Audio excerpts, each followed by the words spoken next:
Hello everyone, હું અનિતા રાઠોડ આજના વિડીયોમાં તમારું સ્વાગત કરું છું.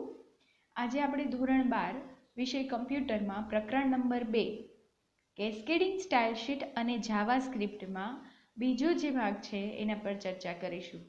પહેલા ભાગમાં આપણે જાવાસ્ક્રિપ્ટ, CSS અને જાવાસ્ક્રિપ્ટના કોડિંગના કોડ છે એના વિશે વાત કરી હતી. આજ બીજા ભાગમાં આપણે જાવાસ્ક્રિપ્ટ માટેના જે ઘટકો તમારે ડિફાઇન કરવા પડે છે, ઘટકો વ્યાખ્યાયિત કરવા પડે છે એના પર ચર્ચા કરીશું. તો વિડીયોની શરૂઆત કરીએ. સ્ક્રિપ્ટમાં નીચે દર્શાવેલા ઘટકો વ્યાખ્યાયિત કરવામાં આવ્યા છે, જેની વિગતવાર ચર્ચા કરીએ. તમારે જાવાસ્ક્રિપ્ટ માટે આટલા એલિમેન્ટ્સ, આટલા ઘટકોની જરૂર પડશે, જેમાં સૌથી પ્રથમ છે વેલિડેટ ફોર્મ વિધેય. વિધેય એટલે ફંક્શન, બરાબર. નિશ્ચિત કાર્યને પાર પાડવા પુનઃ ઉપયોગમાં લઈ શકાય તેવા કોડના બ્લોકને વિધેય કહે છે. કોઈ ચોક્કસ કામ કરવાનું છે, બરાબર, એ કામને પાર પાડવા માટે અથવા તો એને પૂરું કરવા માટેનો એક તમે બ્લોક બનાવો છો. બ્લોક એટલે જે છગડિયા કૌંસ શરૂ કરી અને પૂરો કરો અને એની વચ્ચે જેટલા પણ વિધેય લખો છો, રૂટીન લખો છો, એ બ્લોકમાં એને વિધેય કહી શકો તમે, બરાબર. અધરવાઇઝ એને ફંક્શન પણ કહી શકો. વિધેયને ફંક્શન કી વડે વ્યાખ્યાયિત કરવામાં આવે છે અને કોડના બ્લોકને છગડિયા કૌંસમાં લખવામાં આવે છે. હવે તમારે જો જાવાસ્ક્રિપ્ટ માટે વિધેય લખવું છે તો તમારે વિધેયના નામની આગળ ફંક્શન કીવર્ડ લખવો પડશે અને વિધેયના કોડને, એના બ્લોકના કોડને છગડિયા કૌંસમાં લખવો પડશે. વેલિડેટ ફોર્મ એક વિધેય છે. અહીંયા વેલિડેટ ફોર્મ છે એ વિધેયનું નામ આપ્યું છે. અહીંયા તમે હેલો નામ પણ લઈ શકો, હાય નામ પણ લઈ શકો, સ્ટુડન્ટ્સ નામ પણ લઈ શકો. એ તમારું વિધેય બની જશે, બરાબર. વેલિડેટ ફોર્મ છે માત્ર અને માત્ર ખાલી વિધેયનું નામ છે. વિધેયને સોર્સ કોડમાં કોઈ પણ સ્થાનેથી તેના નામથી બોલાવી શકાય. એટલે કે ફંક્શનને આખા કોડિંગમાં તમે કોઈ પણ જગ્યાએથી એને બોલાવી શકો, મીન્સ વોટ, કોલ કરી શકો. એને રન કરતી સમય અથવા તો આમ પણ એને કોલ કરી શકો. વિધેયને વ્યાખ્યાયિત કરવા માટે ફંક્શન કીવર્ડનો ઉપયોગ કરવામાં આવે છે, એ આપણે જોયું. વિધેયનો અમલ કોઈ ઘટના દ્વારા અથવા સોર્સ કોડમાંથી બોલાવવામાં આવે છે. વિધેય છે એને તમારે ફોલો અથવા તો એનો અમલ એને રન કરવી હોય તો એની માટે કોઈ ઇવેન્ટ હોય, એટલે કે કોઈ ઘટના હોય, અથવા તો જે કોડિંગ છે એમાંથી એને બોલાવવામાં આવે છે, બરાબર. HTML કોડના હેડ કે બોડી વિભાગમાં વિધેયને વ્યાખ્યાયિત કરી શકાય.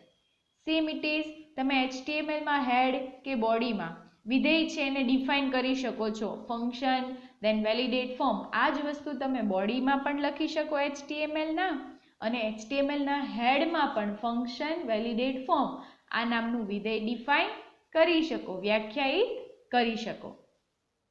વિધેય કૌંસમાં આપેલ કિંમતો સ્વીકારી શકે છે જે વિધેયને પ્રાંચલ તરીકે મોકલવામાં આવે છે.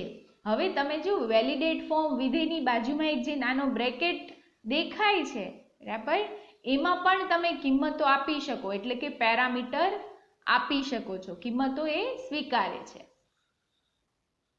હવે છે બીજી જે એના એલિમેન્ટ્સ છે, એમાં બીજો એલિમેન્ટ છે એલર્ટ. એલર્ટનો તમને તમે એનો મીનિંગ ખબર હોય તો તમને એલર્ટ કરે છે, બરાબર, જાગૃત કરે છે, મીન્સ કે સચેત કરે છે. બસ એ જ મીનિંગ અહીંયા પણ એનો એ જ રહેશે. જાવાસ્ક્રિપ્ટમાં એલર્ટ વિધેય લખાણ સ્વીકારે છે અને તેને એલર્ટ બોક્સમાં દર્શાવે છે, બરાબર.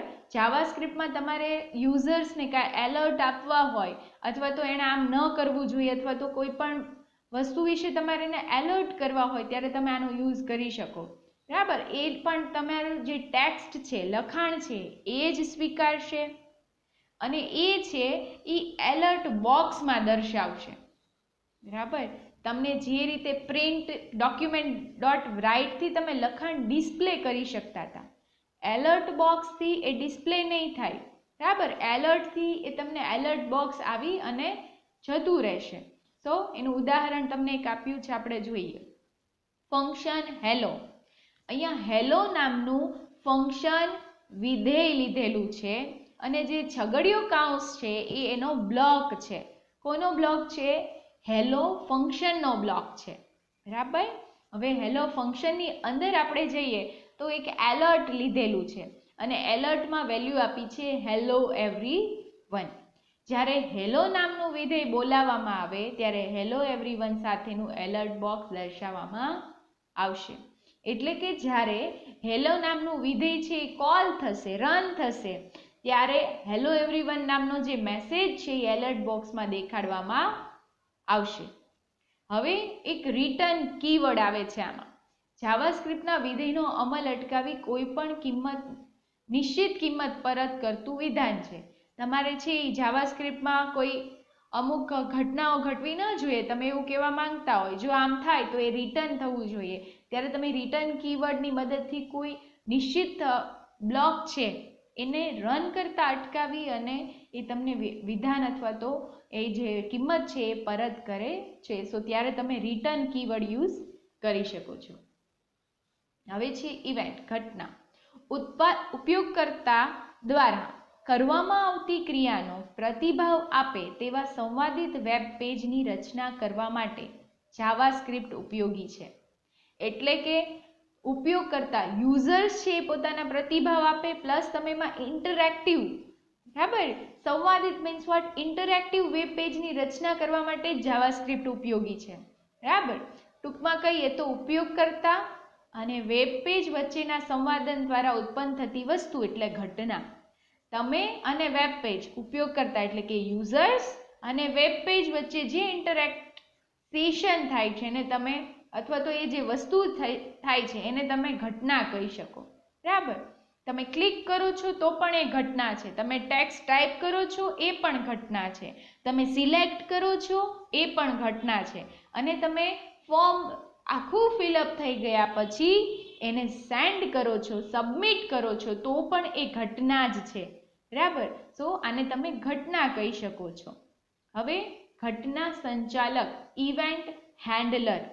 જ્યારે કોઈ ઘટના ઉદ્ભવે ત્યારે આપેલ સ્થિતિ અનુસાર જેનો અમલ કરવામાં આવે તે એક નિશ્ચિત જાવા સ્ક્રિપ્ટ કોડને ઘટના સંચાલક કહે છે.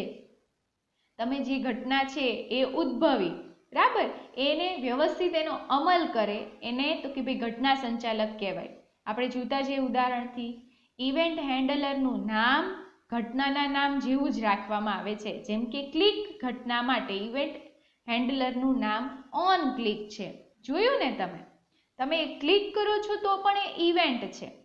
હવે આ જ ઇવેન્ટ છે એ જ ઇવેન્ટને હેન્ડલ એટલે કે એના જ ઘટના સંચાલકનું નામ, ઇવેન્ટ હેન્ડલરનું નામ ઓન ક્લિક છે. બરાબર. તો ઘટના અને ઘટના સંચાલક બંનેના નામ છે એ એક જેવા જ હોય છે. તમે સબમિટ કરો છો તો સબમિટ ઇવેન્ટ માટે જે ઇવેન્ટ હેન્ડલરનું નામ હશે એ ઓન સબમિટ હશે. બરાબર. સો આ રીતે ઘટના અને ઘટના સંચાલક છે એ બંનેના નામ સરખા હશે. તમને અહીંયા ઘટનાનું લિસ્ટ આપેલું છે. બરાબર. એબોર્ટ છે તો કે ભાઈ ચિત્ર દર્શાવવાનું રદ કરવામાં આવે ત્યારે એબોર્ટ નામની ઘટના ઉદ્ભવે છે કે ભાઈ તમારે હવે તમે રદ કર્યું છે તો એબોર્ટ કરી નાખ્યો છે એ સેશન, એટલે ઓન એબોર્ટ એની માટેની જે છે એ ઘટના સંચાલક થશે. સિમ બીજી તમને ઘટના આપેલી છે બ્લર. બરાબર. રેડિયો બટન જેવું કોઈ ઘટક નિષ્ક્રિય બને ત્યારે તમે કોઈ રેડિયો બટન આપેલા હોય જેન્ડર માટે, મેલ ફિમેલ માટે, બરાબર, ત્યારે આ પ્રકારની જો ઘટના ઉદ્ભવતી હોય તો એની માટે બ્લર ઇવેન્ટ્સ છે. Same click event, change it, આવી ઘણી બધી ઇવેન્ટ્સ આપેલી છે. બરાબર. આ તમામ ઇવેન્ટના નામ અને ઘટના સંચાલક એટલે કે ઇવેન્ટ હેન્ડલરના નામ છે એ સરખા રહેશે. હવે છે વેરિયેબલ. મોસ્ટ ઇમ્પોર્ટન્ટ તમે વસ્તુ કહી શકો તો વેરિયેબલ. જોતા જઈએ. ચલ એ જાવાસ્ક્રિપ્ટમાં વિગતોનો સંગ્રહ કરતો સંગ્રાહક છે. જાવાસ્ક્રિપ્ટમાં તમારી વિગતોનો સ્ટોર કરવા માટે તમારે કોઈ સ્ટોરેજ જોશે. સો એ સંગ્રાહક છે એ વેરિયેબલ છે. વેરિયેબલમાં તમે વેલ્યુ સ્ટોર કરી શકશો, બરાબર. સો ચલ એ તમારી વિગતો સંગ્રહ કરતો સંગ્રાહક છે. જાવાસ્ક્રિપ્ટમાં ચલ કેસ સેન્સિટિવ છે. જાવાસ્ક્રિપ્ટ ભાષા જ પોતે કેસ સેન્સિટિવ છે, એટલે આમાં વેરિયેબલ પણ કેસ સેન્સિટિવ છે. સ્મોલ એક્સ અને કેપિટલ એક્સ આ બંને અલગ અલગ કેલ્ક્યુલેટ કરશે, બરાબર, એટલે એને કેસ સેન્સિટિવ કીધું છે. ચલની ઘોષણા કરવા માટે વેર કીવર્ડનો ઉપયોગ કરવામાં આવે છે. આપણે કેમ ફંક્શન છે એને વ્યાખ્યાયિત, ડિફાઇન કે ડિક્લેર કરવા માટે ફંક્શન કીવર્ડ લીધો, તો એ જ રીતે વેરિયેબલને ડિક્લેર કરવા માટે આપણે વેર કીવર્ડનો યુઝ કરીશું. ચલમાં અંકો, સ્ટ્રિંગ કે લખાણનો સંગ્રહ કરી શકાય. તમે જે વેરિયેબલ લ્યો છો એ વેરિયેબલમાં તમે કઈ કઈ વસ્તુ સ્ટોર કરી શકશો? આંકડાઓ સ્ટોર કરી શકશો, સ્ટ્રિંગ સ્ટોર કરી શકશો, લખાણ સ્ટોર કરી શકશો, બરાબર. આ તમામ વસ્તુ છે એ તમે વેરિયેબલમાં સ્ટોર કરી શકશો. જો તમને ઉદાહરણ આપેલા છે, વેર એક્સ, એક્સ વેરિયેબલ ડિક્લેર કર્યો અને ઇઝ ઇક્વલ ટુ 3 અથવા તો 3 આપેલા છે. એક્સ નામનો વેરિયેબલ ડિક્લેર કર્યો અને એને 3 વેલ્યુ અસાઇન થયેલી છે, એટલે કે એક્સ વેરિયેબલમાં છે એ 3 વેલ્યુ સ્ટોર થયેલી છે. જ્યારે જ્યારે એક્સનો ઉલ્લેખ થશે ત્યારે 3નો ઉલ્લેખ જ છે. એવી જ રીતે var Y is equal to hello, Y નામના વેરિયેબલમાં હેલો છે એ વેલ્યુ સ્ટોર થયેલી છે. Then where z is equal to hello everyone, વેરિયેબલ ઝેડમાં હેલો એવરીવન નામનું સ્ટ્રિંગ છે, બરાબર, એ સ્ટોર થયેલી છે. સો આ હતા વેરિયેબલ, અને એમાં જે કિંમતો આપેલી છે તમે આ રીતે કિંમતો અસાઇન કરી શકશો. એને ડિક્લેર વેર, પછી એનું જે નામ હોય વેર એ ઇઝ ઇક્વલ ટુ 10 આ આપશો તો વેરિયેબલ એ નામનો વેરિયેબલ ક્રિએટ થયો જેમાં 10 વેલ્યુ છે. હવે છે ઇફ વિધાન.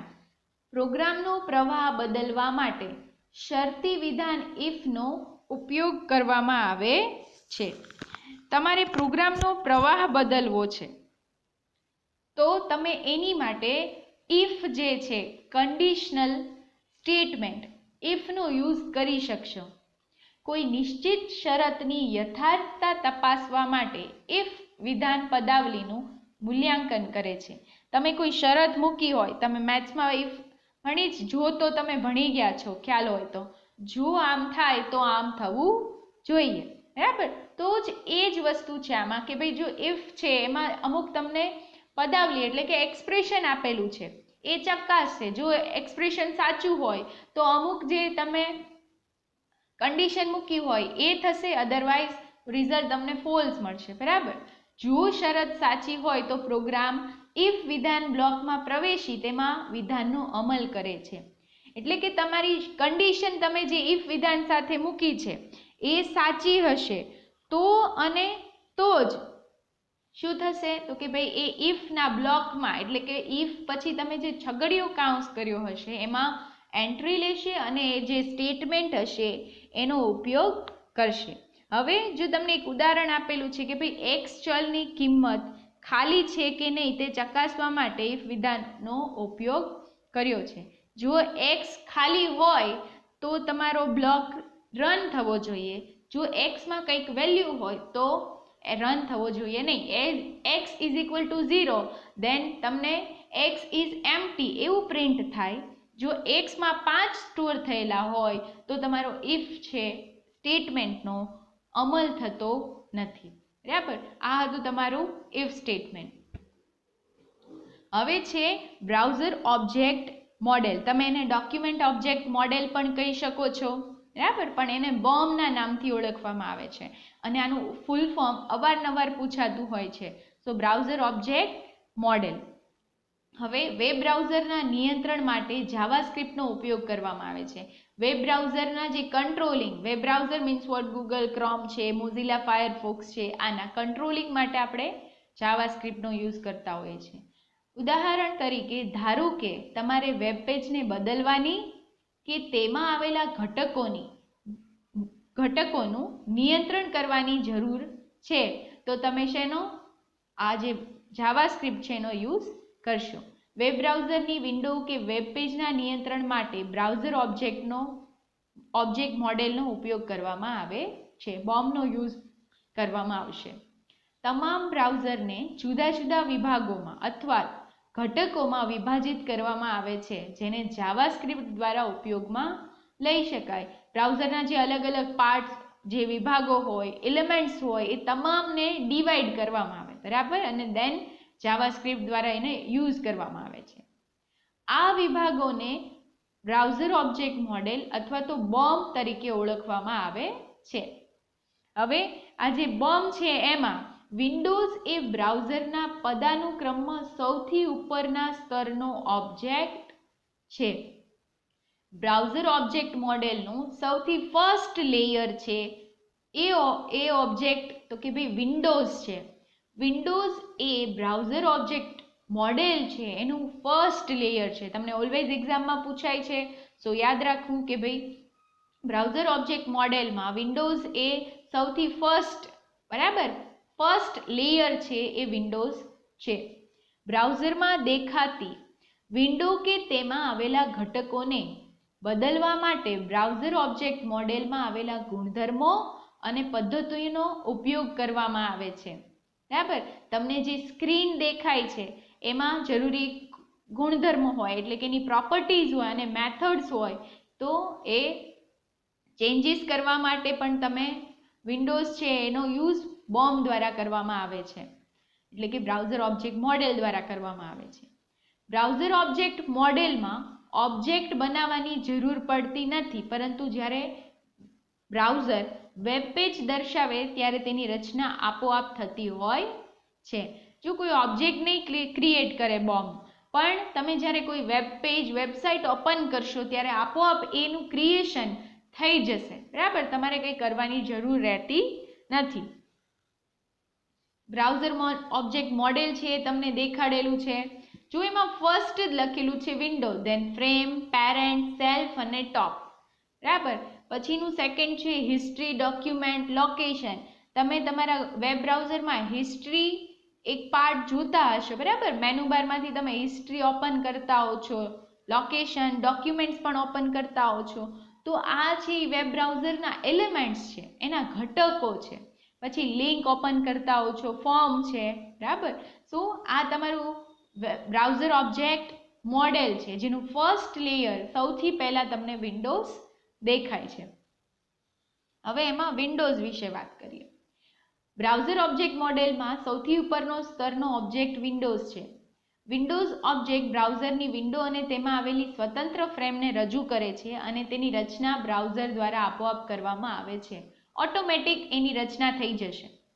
વિન્ડોઝ ઓબ્જેક્ટ વૈશ્વિક ઓબ્જેક્ટ ગણાય છે, એટલે કે ગ્લોબલ છે, કારણ કે મોડેલના અન્ય તમામ બ્રાઉઝર ઓબ્જેક્ટની અંદર સમાવેશ કરવામાં આવેલા છે.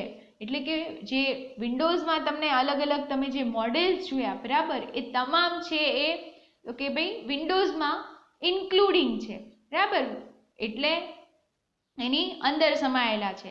સો એને ગ્લોબલ ઓબ્જેક્ટ કીધો છે. વેબ બ્રાઉઝરની વિન્ડોને નિયંત્રિત કરવા વિન્ડો ઓબ્જેક્ટની પદ્ધતિઓ અને ગુણધર્મોનો ઉપયોગ કરવામાં આવે છે. તમારી જે વેબ બ્રાઉઝર, એટલે કે આપણે વેબ બ્રાઉઝર તરીકે ગૂગલ ક્રોમ લઈએ, તો ગૂગલ ક્રોમ સ્ક્રીનની વિન્ડો છે, બરાબર, એને કંટ્રોલિંગ કરવા માટે વિન્ડો ઓબ્જેક્ટની અલગ અલગ મેથડ્સ અને પ્રોપર્ટીનો યુઝ કરવામાં આવશે. હવે એની પછીનો ઓબ્જેક્ટ છે ડોક્યુમેન્ટ. બ્રાઉઝરમાં સૌથી અગત્યનો ઓબ્જેક્ટ ડોક્યુમેન્ટ છે. વિન્ડો પછીનો ઓબ્જેક્ટ છે એ ડોક્યુમેન્ટ છે, બરાબર, અને એ પણ સૌથી મોસ્ટ ઇમ્પોર્ટન્ટ તમે કહી શકો. વેબ પેજને નિયંત્રિત કરવા માટે ઓબ્જેક્ટની પદ્ધતિ અને ગુણધર્મો ઉપયોગી છે. ડોક્યુમેન્ટમાં પણ તમારા જે વેબ પેજ છે એને નિયંત્રિત કરવા માટે એના ઓબ્જેક્ટ્સની અલગ અલગ મેથડ્સ અને ગુણધર્મોનો યુઝ કરવામાં આવે છે. બ્રાઉઝરમાં વેબ પેજના તમામ ઘટકો જેવા કે ફોર્મ, ચિત્રો, લિંક અને અન્ય ઘટકો ડોક્યુમેન્ટ ઓબ્જેક્ટની અંદર સમાવવામાં આવ્યા છે. જો તમે જે આકૃતિ જોઈ હતી બ્રાઉઝર ઓબ્જેક્ટ મોડેલના જે પદ ડિફાઇન કર્યા હતા, બરાબર, એ આકૃતિમાં પણ તમે જોયું હોય તો ડોક્યુમેન્ટની નીચે જ તમને ફોર્મ દેખાડવામાં આવે છે, અથવા તો ફોર્મના ઘટકો છે, લિંક છે, ફોર્મ છે, એન્કર છે, અથવા તો એના અલગ અલગ ડોક્યુમેન્ટ્સના જે ઓબ્જેક્ટ છે, બરાબર, આ તમામ તમને દેખાડવામાં આવ્યા છે. આ જે ફોર્મને લગતા ઘટકો છે એ તમામ ઘટકો ક્યાં ડોક્યુમેન્ટ ઓબ્જેક્ટની અંદર આવી જશે. ઉદાહરણ તરીકે ફોર્મ ઘટક દ્વારા રચવામાં આવેલો ફોર્મ ઓબ્જેક્ટ જેનો ઉપયોગ જાવાસ્ક્રિપ્ટ દ્વારા ડોક્યુમેન્ટ ઓબ્જેક્ટની અંદર રજૂ કરવામાં આવે છે, બરાબર. જે ફોર્મ ઓબ્જેક્ટ છે એ શેમાં આવી જશે? ડોક્યુમેન્ટ ઓબ્જેક્ટમાં આવી જશે, અને ડોક્યુમેન્ટ ઓબ્જેક્ટ છે એ પાછો વિન્ડો ઓબ્જેક્ટમાં આવી જશે. હવે એલિમેન્ટ ફોર્મ ઓબ્જેક્ટમાં સમાવવામાં આવેલ ઓબ્જેક્ટ છે. જો હવે અહીંયા કન્ફ્યુઝન નહીં કરતા, પણ એક તમે ડોક્યુમેન્ટ ઓબ્જેક્ટ છે એની અંદર ફોર્મ ઓબ્જેક્ટ આવેલો છે, અને ફોર્મ ઓબ્જેક્ટની અંદર એલિમેન્ટ ઓબ્જેક્ટ આવેલો છે. આ એક તમે આ રીતે યાદ રાખો કે ભાઈ ડોક્યુમેન્ટની અંદર ડોક્યુમેન્ટ ઓબ્જેક્ટની અંદર ફોર્મ ઓબ્જેક્ટની અંદર એલિમેન્ટ ઓબ્જેક્ટ, તો તમને ઇઝીલી યાદ રહેશે. ફોર્મના દરેક ઘટકનો સંદર્ભ મેળવવા માટે ઉપયોગી છે. એલિમેન્ટ્સ છે, બરાબર, એ તમારે ફોર્મના કોઈ પણ ઘટક લેવા હોય, એનો રેફરન્સ લેવો હોય તો એની માટે યુઝફુલ છે. એલિમેન્ટ ઓબ્જેક્ટ તરીકે radio button, text box, checkbox, અન્ય કોઈ પણ ઘટક હોઈ શકે. એલિમેન્ટ્સ ઓબ્જેક્ટમાં છે એ radio button, text box, checkbox આવા અલગ અલગ એલિમેન્ટ્સ હશે. હવે છે ફોકસ મેથડ. સ્ક્રિપ્ટના ફોકસ નામની પદ્ધતિનો ઉપયોગ ફોર્મમાં નિશ્ચિત ઘટક પર નિયંત્રણ લઈ જવા તેને લાગુ કરવામાં આવે છે. આપણું ફોકસ છે એક પદ્ધતિ છે. એ શું કરશે? તમારા ફોર્મમાં કોઈ નિશ્ચિત ઘટક મીન્સ વોટ, તમે ફોર્મમાં ફર્સ્ટ નેમ લાસ્ટ નેમ લ્યો છો, તમારે પર્ટિક્યુલર તમારું ફોકસ એટલે કે તમારું કર્સર ફર્સ્ટ નેમ પર લઈ જવું હોય તો આ કંટ્રોલિંગ કરવા માટે આપણે જે પદ્ધતિ યુઝ કરશું એને ફોકસ કહીશું, બરાબર. ફોકસ મેથડની મદદથી આપણે આપણું કર્સર એટલે કે આપણું નિયંત્રણ કંટ્રોલિંગ છે એ પર્ટિક્યુલર એલિમેન્ટ્સ પર લઈ જઈ શકશું. સેકન્ડ, ઉપયોગકર્તા એલર્ટ સંદેશ મેળવે પછી ફોકસ પદ્ધતિની મદદથી ઘટકની અંદર કર્સર ગોઠવવામાં આવે છે અને તે નિશ્ચિત ઘટક પ્રકાશિત બને છે. હવે યુઝર્સ છે, એક આપણે ફોર્મ લઈ લઈએ કે ભાઈ ફોર્મમાં first name, last name, password છે અને સબમિટ છે. તમે નામ એન્ટર કર્યા વગર જ સીધું બ્લેન્ક ફોર્મ સબમિટ કરશો એટલે તમને એલર્ટ બોક્સ આપશે કે ભાઈ ફોર્મ ઇઝ બ્લેન્ક, અથવા તો નેમ એન્ટર નેમ હિયર, આવું એક એલર્ટ મળશે. એલર્ટ મળ્યા પછી શું થશે? તમારું કર્સર ફર્સ્ટ નેમના ટેક્સ્ટ બોક્સમાં જતું રહેશે. આ કરવા માટે તમારે જે પદ્ધતિનો યુઝ કરવો પડશે એ છે ફોકસ પદ્ધતિ, બરાબર. અને એ શું થશે? જેવું કર્સર એમાં જશે એટલે એ નિશ્ચિત ઘટક ફર્સ્ટ નેમનું ટેક્સ્ટ બોક્સ છે એ તરત હાઇલાઇટ થશે, બરાબર. સો આ હતી ફોકસ મેથડ. હવે છે ઇઝ નેન. ઇઝ નેન શું છે? તો કે ભાઈ આંકડાકીય કિંમતો સાથે કાર્ય કરવા માટે જાવાસ્ક્રિપ્ટ આંતરપ્રસ્થાપિત વિધેયોનો ઉપયોગ કરે છે. એલર્ટ નામનું આપણે એક આંતરપ્રસ્થાપીય વિધેય જોયું, બરાબર. એ જ રીતનું ઇઝ નેન પણ છે, પણ ઇઝ નેન છે એ ખાલી આંકડાકીય કિંમતો માટે છે. તમે એની સાથે કામ કરવું હોય ત્યારે તમે આ આંતરપ્રસ્થાપિત વિધેયનો ઉપયોગ કરી શકો. ઇઝ નેન એ સૌથી વધુ ઉપયોગમાં લેવાતું આંકડાકીય વિધેય છે. ઇઝ નેન છે એ તો કે ભાઈ આંકડાકીય ફંક્શન્સ અથવા તો વિધેયની જ્યારે પણ વાત કરવામાં આવે ત્યારે ઇઝ નેનનો યુઝ કરવામાં આવતો હોય છે. નેન છે એનું નેન એટલે શું થશે? નેન એટલે નોટ એ નંબર. આપેલ કિંમત આંકડાકીય પ્રકારની ન હોય તો ટ્રુ તથા આંકડાકીય હોય તો ફોલ્સ પરત કરે છે. અહીંયા 15 નવેમ્બર જે તમને એક એક્ઝામ્પલ આપેલું છે, જો એમાં આંકડાકીય કિંમત નથી, પ્લસ એમાં ઇન્ક્લુડિંગ શું છે? તો કે ભાઈ એમાં ઇન્ક્લુડિંગ ટેક્સ્ટ છે, નવેમ્બર એવું લખેલું છે, તો તમે જોઈ આંકડાકીય કિંમત નથી, એટલે નવેમ્બર 15 એન્ડ ઇઝ નેનની જે વેલ્યુ છે એ ટ્રુ રિટર્ન કરશે. જો ખાલી 15 લખેલા હોત તો ખાલી આંકડાકીય કિંમત થાત, એટલે એ તમને ફોલ્સ પરત કરત. બરાબર. ઇઝ નેન છે એનો યુઝ આપણે જાવાસ્ક્રિપ્ટનું જે કોડિંગ કરશું, જાવાસ્ક્રિપ્ટના જે પ્રેક્ટિકલ જોઈશું એમાં ઇઝ નેન, વેલિડેટ ફોર્મ, એલર્ટ આ તમામ વસ્તુઓ છે ઇન્ક્લુડ થશે, એટલે તમને ત્યારે બેટર રીતે સમજાશે. બરાબર. અહીંયા તમને એક્ઝામ્પલ્સ આપેલા છે.